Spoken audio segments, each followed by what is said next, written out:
Gue tuh sekarang kayak udah mulai meninggalkan dunia gue aja gitu.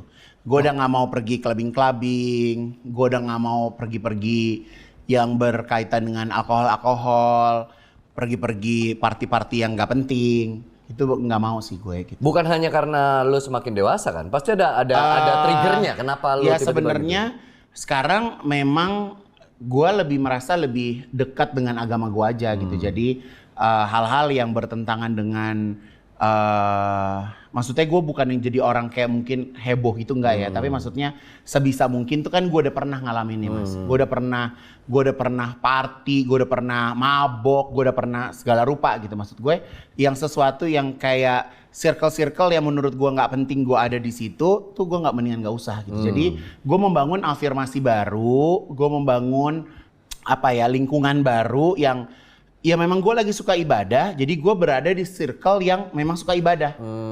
Gitu, gue nggak berada lagi di circle yang gila party, gila dugem, gila apa segala macam gitu.